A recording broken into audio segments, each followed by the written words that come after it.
बेटा चुप हो जाओ, चुप हो जाओ बिल्कुल। मैं आपसे एक छोटा सा वाकया साझा करना चाहता हूं।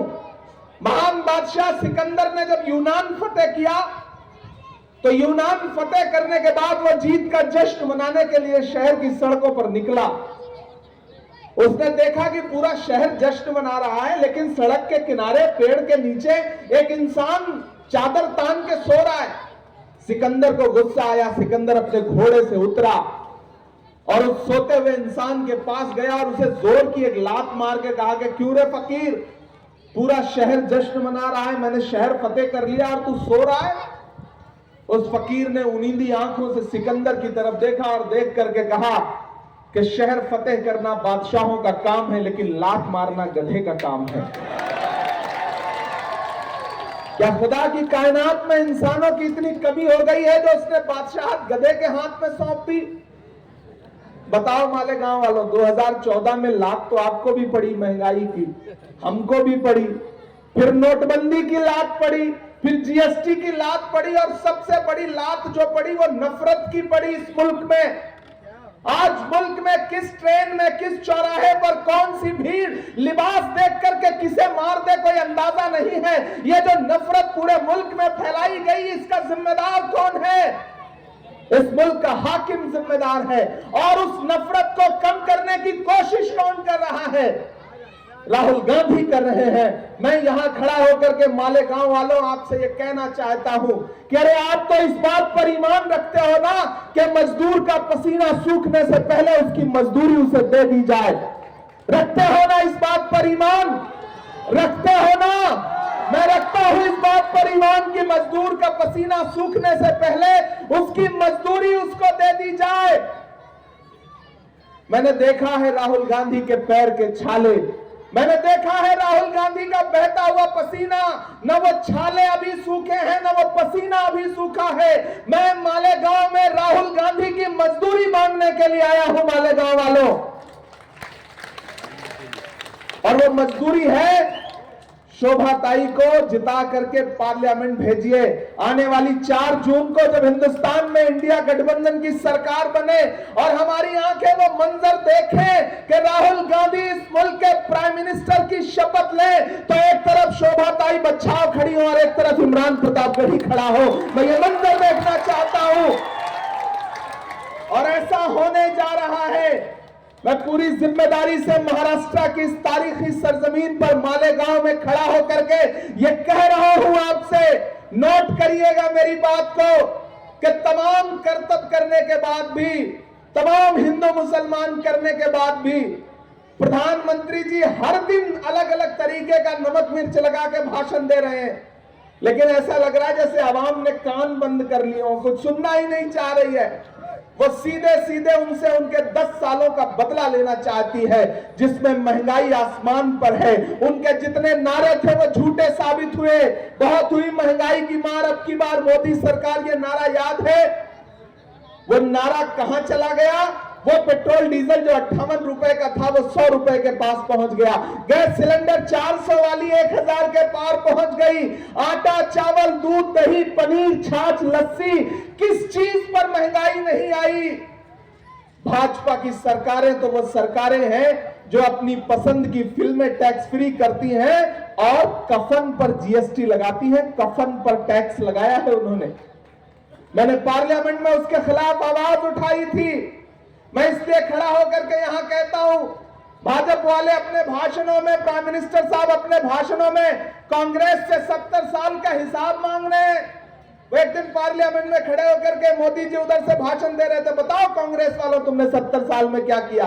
खड़गे जी इधर बैठे थे, हमसे पलट के बोले इमरान मत बताना, जो बताओगे ये उसको भी बेच देंगे, इनका काम सिर्फ बेचने का है, मत बताना। मैं तो भाजपा वालों से कहना चाहता हूं, अरे भाजपा वालों, जो सरकार अपना चलाया हुआ 2000 का नोट 7 साल नहीं चला सकी, वो हमसे 70 साल का हिसाब मांगती है।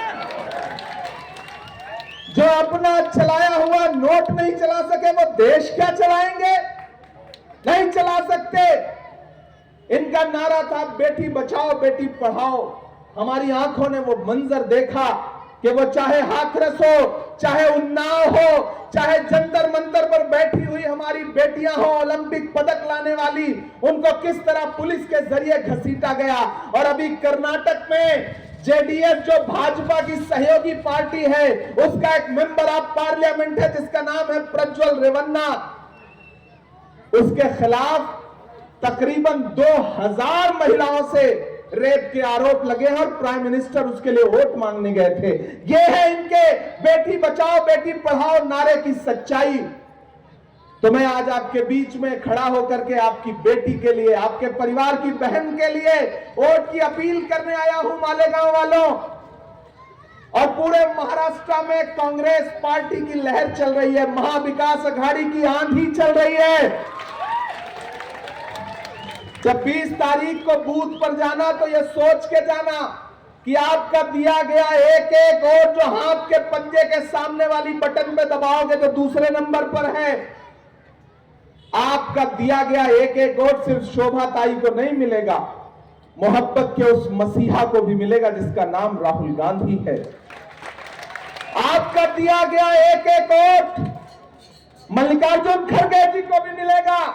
आपका दिया गया एक एक वोट सोनिया गांधी जी को मिलेगा, राहुल गांधी जी को मिलेगा, शरद पवार जी को मिलेगा, उद्धव ठाकरे जी को मिलेगा, नाना पटोले जी को मिलेगा। आपका दिया गया एक एक वोट आपके भाई, आपके बेटे इमरान प्रतापगढ़ी पर एहसान होगा आपका। क्योंकि मेरे भाई, मैं आपकी आवाज हूं, मैं आपके लिए बोलता हूं, आपके लिए लड़ता हूं। और आपकी आवाज को राहुल गांधी जी ने, एक बात मेरी याद रखना, जिस वक्त में लोग आपकी परछाई से दामन बचा रहे हो, बहुत कड़वी बात कह रहा हूं लेकिन इस बात को संजीदगी से अपने जहन में उतारना, जिस वक्त में इस मुल्क की सरकारें, इस मुल्क की सियासत आपकी परछाई से दामन बचा रही हो, ऐसे वक्त में राहुल गांधी जी ने आपके इस भाई का हाथ पकड़ा और हाथ पकड़ के कहा कि जाओ देश की सबसे बड़ी संसद में बैठो, राज्यसभा में बैठो और अकलियतों के लिए आवाज उठाओ, बोलो उनके लिए। तो मैं उस बुनियाद पर, और मैं खुशनसीब हूं कि मुझे जब पार्लियामेंट में जाने का मौका मिला तो किसी और सूबे से नहीं बल्कि महाराष्ट्र से मौका मिला। मैं शुक्रगुजार हूं कांग्रेस पार्टी का। और मैं आपसे वादा करता हूं, मालेगांव वालों, पिछले दिनों आया था तो मैं लाइब्रेरी के लिए वादा करके गया, उस पर काम भी शुरू हो रहा है, उसमें बजट भी मुकम्मल हो गया है, जल्दी इंशाल्लाह वो काम भी दिखेगा। मैं यहां खड़ा होकर के आपसे वादा करता हूं कि मैं इस शहर के लिए, ये बुनकरों का शहर है, मैं जानता हूं ये हुकूमतों के ऊपर निर्भर रहने वालों का शहर नहीं है बल्कि अपने हाथ के हुनर से अपने लिए रोजगार पैदा करने वालों का शहर है। मैं इस शहर की मेहनत को सलाम करता हूं। जिंदा रहना है तो हर सांस हुकूमत से न मांग, अस्ल मुंसिफ है खुदा रहम अदालत से न मांग, जिंदगी भीख अगर है तो न मिलना बेहतर, और अगर हक है तो फिर इतनी शराफत से न मांग। मालेगांव वालों, मैं जानता हूं आप खुददार लोग हैं।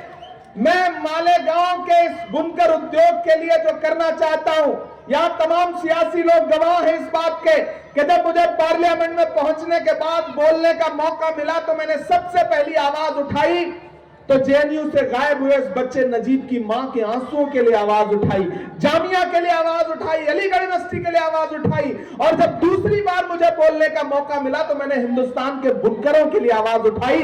गूगल पर चेक कर लीजिएगा, पार्लियामेंट में बुनकरों के लिए बोला मैं आपके लिए बुनियादी काम करना चाहता हूं और वो काम तभी होगा जब इंडिया अलायंस की सरकार बनेगी। और इंडिया अलायंस की सरकार बनने के लिए एक एक सीट जरूरी है। धुले से आप शोभा ताई बच्चाओं को जिता करके पार्लियामेंट पहुंचाइए। आने वाले दिनों में एक जिताइए, एक फ्री पाइए, इससे अच्छा ऑफर तो कुछ हो ही नहीं सकता ना। एक सांसद जिताओगे, एक खासदार जिताओगे, एक साथ में फ्री पाओगे। ये लोकसभा में खड़े होकर के धुले के लिए मालेगांव के मुद्दे पर लड़ेंगी और मैं इस बहन का साथ देने के लिए राज्यसभा में खड़ा होकर के आपके मुद्दों पर लड़ूंगा। तो यकीनन आपके मुद्दों का हल जल्दी निकलेगा। मेरे भाई, वक्त बहुत कम है, मैं जानता हूं। हाँ, शायरी भी सुना दें, शायरी नहीं सुनाएंगे तो काम भी नहीं चलेगा।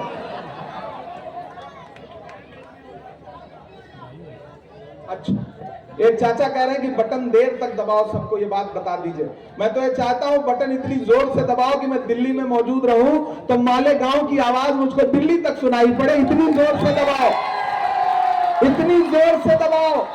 और मालेगांव वालों, इतनी बड़ी लीड इस असेंबली से दे दो कि लाख कोशिश करने के बाद भी इस लीड को कम न कर पाए भाजपा की सरकार। ये जहन में रख लो, ये सोच बना करके 20 तारीख को जाओ और जब बूथ पर पहुंचो तो बटन दबाओ और साथ में एक नारा लगाओ कि 20 मई भाजपा गई।